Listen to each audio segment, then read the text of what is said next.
तर चला तुमच्यासोबत ना एक गोष्ट शेअर करतो, कारण की नाही का ते गोष्ट म्हणजे आजच माहीत पडली म्हणून. मी आहे ना DIYs करतो की नाही आणि पेंटिंग करतो. पेंटिंग मला काही जास्त जमत नाही आणि खूप साऱ्या गोष्टी अशा आहात का नाही म्हणजे मी अशा फास्ट याच्यात करतो, फ्री हँड करतो पेंटिंग. पण असं म्हणजे एकदम विधिवत ड्रॉइंग काढून स्केच करून हे ते वगैरे असं काही जमत नाही मला. डिटेलिंग नाही आहे खरं पाहिलं तर आणि तुम्ही पण पाहतच असाल आता की नाही एवढे सारे व्हिडिओ आहात. माझ्या रेसिपीचं अलग एक चॅनल आहे, तिथं मी रेसिपी टाकतो.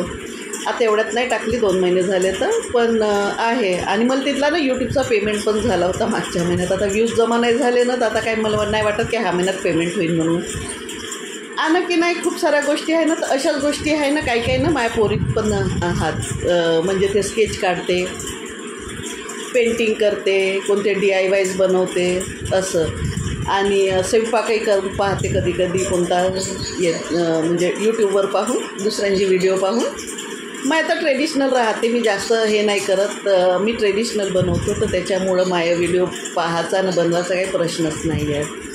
तर आज मी ना माझ्या नवऱ्याला म्हटलं की तुमची बहीण म्हणत होती म्हटलं की माझी भाषी माझ्यासारखीच झाली.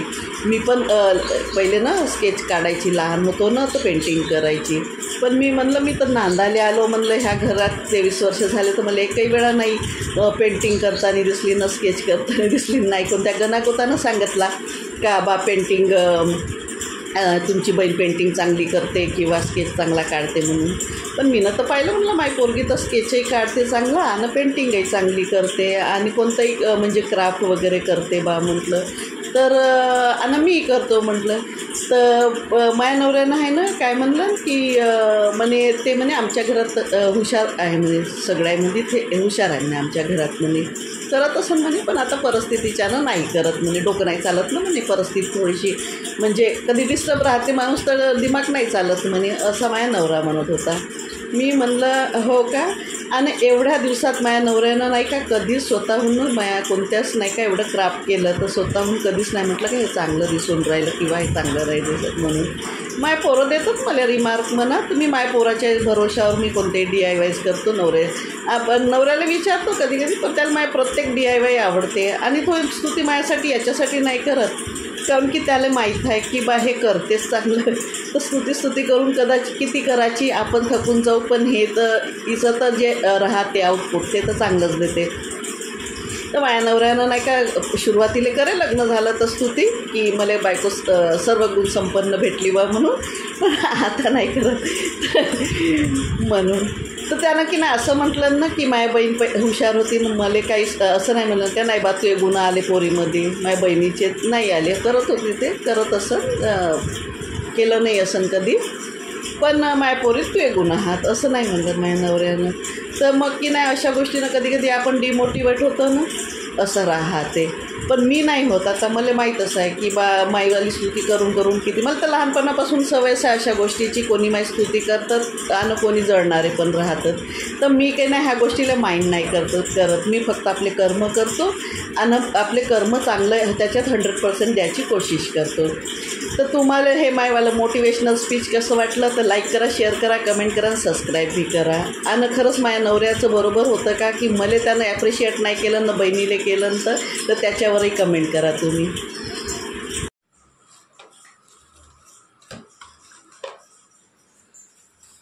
हा नाही का मेहंदी पावडर आहे, म्हणजे मी नक्की नाही मेहंदी पावडर बनवून ठेवला होता. मेहंदीचे पानं आणले, झाडं हात आमच्या इकडं तर का काकूच्या घरी, तर मी ना 1-2 चमचा घेतो हा. तर मग ते ना सावलीत सुकवले पत्ते आणि मग त्याचा पावडर बनवून ठेवला मेहंदी पावडर. आणि हा तुळशी पावडर, हे तुळशी आपण जे दारात लावतो की नाही ते तुळशी नाही होय, जे बाहेर अशी राहते मोठ्या मोठ्या पानाची, वरून ठेवाली पर्पल कलरची राहते, जांभळ्या कलरची, अशा कलरमध्ये राहते वरतं. आणि की नाही त्याला मोठे मोठे तुरे वगैरे राहतात, तिला खूप चांगला स्मेल राहते, सेंट राहते, फ्रॅग्रन्स राहते तिला चांगला ह्या तुळशीला. तर की नाही ते तुळशी जे रस्त्यावर वगैरे कधी लागली राहते. तर मी ना 1 चम्मच हा घेतो तुळशी पावडर. तर याला ना चांगला फ्रॅग्रन्स आहे, बढिया मस्त वाटते हा, बढिया. तर ठीक आहे. आता ना माझ्याजवळ नाही का शिकेकाई, आणि हा शिकेकाई पावडर आहे. याच्यावरून मी डेट पण टाकून ठेवली. 6 महिने जास्त झाले आहे याला, पण काही नाही होत. आपल्याजवळच्या आयुर्वेदिक वस्तू चांगल्या राहतात. तर हाही घेतो मी 2-3 हे चमचे. आणि ना मी ना की नाही याच्यात रिठे पावडर नाही बनवून ठेवला, कारण की रिठे पावडर आहे ना मग हार्ड होते खूप आणि मग तो काढायला मुश्किल जाते. तर मी ना पाणी बनवून ठेवलं फ्रीजमध्ये, की मी त्याच्यात म्हणजे दुसरं काही मला खिडक्या वगैरे पुसायच्या होत्या, फ्रीज साफ करायचं होतं, मी ना चांगलं पाणी बनवून ठेवलं त्याचं उकडून रिठ्या. तर आता मी ते पाणी टाकतो डायरेक्ट याच्यात. तर मी ना हे पाणी बनवून ठेवलं, फ्रीजमध्ये ठेवलं होतं. बाहेर ठेवलं ना तर याच्यावर ना फंगस पकडते आणि वासही नाही चांगला आहेत म्हणून. आता हे पाणी टाकतो मी ह्याच्यात आणि याला उकडतो अजून परत थोडंसं. जास्त नाही उकडत, कारण की तसंही रिठ्या उकडलेल्या असतात. आणि रिठ्याचं पाणी ना थोडंसंच घ्यायचं. मी थोडंसं जास्त घेतलं, कारण की मी ना तेल लावलेलं आहे ना केसांगे, म्हणून थोडंसं पाणी टाकतो. आणि जे बॉटलमधलं आहे ना रिठ्याचं जे सोल्युशन आहे ते मी ना परत फ्रीजमध्ये ठेवलं. ते झालं येईल उकडू थोडंसं.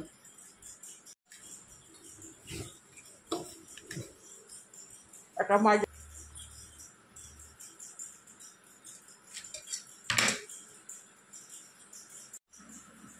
आता हे याला गाळून घ्यायचं कपड्यानं, चाळणीनं नाही गाळायचं, कारण की त्याच्यातले कणं जर मानेवर वगैरे पडले ना, आपल्या शरीरावर वगैरे पडले ना, ते इरिटेट होते, असं कुचकुचल्यासारखं वाटते म्हणून.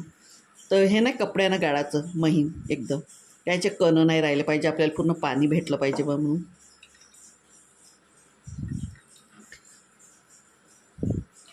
तर मला एवढं होऊन जाते सफिशियंट, कारण की केस छोटे हात. तर आता मी याला धुतो.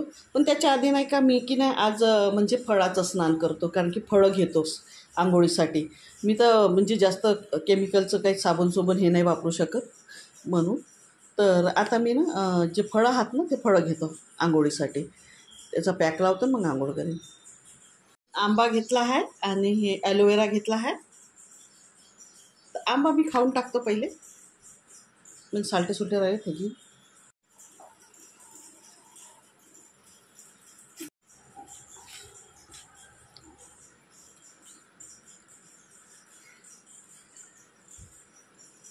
आता हे ना मी एक्सपेरिमेंट करून पाहून राहिली. मी ना याच्या पहिले हवाला असा पॅक लावला नाही की ॲलोवेरासोबत आंबा. मी एक एक्सपेरिमेंट करून राहिली. तर समजा तुम्हाला एक असं कोणतंही काही सूट नाही होत असलं तर पहिले आहे ना पायाले लावून पाहायचं ना हाताले लावून पाहायचं. पायाची स्किन जास्त सेन्सिटिव्ह राहते, तर पायाले लावून पाहायचं काय रिझल्ट देते. तर त्याच्या पायावर लवकर समजते. कोणी म्हणतात ना कानाच्या मागे लावून पाहायचं. कानाच्या मागे आपलं थोडी लक्ष जाते, डोळे थोडी तिकडेच वळतात, पायावरचं ॲक्शन रिॲक्शन लवकर दिसते. तर म्हणून तर पायावर लावून पाहायचा कोणताही पॅक. आणि ह्याच्यात टाकायचा थोडंसं लिंबू.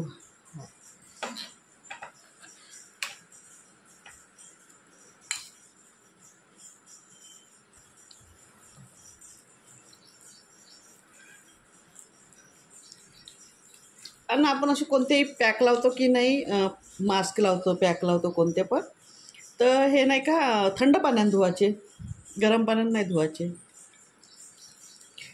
तर चला मी आता थंड पाण्यानं चांगली आंघोळ करते हे लावून घेतलं तर.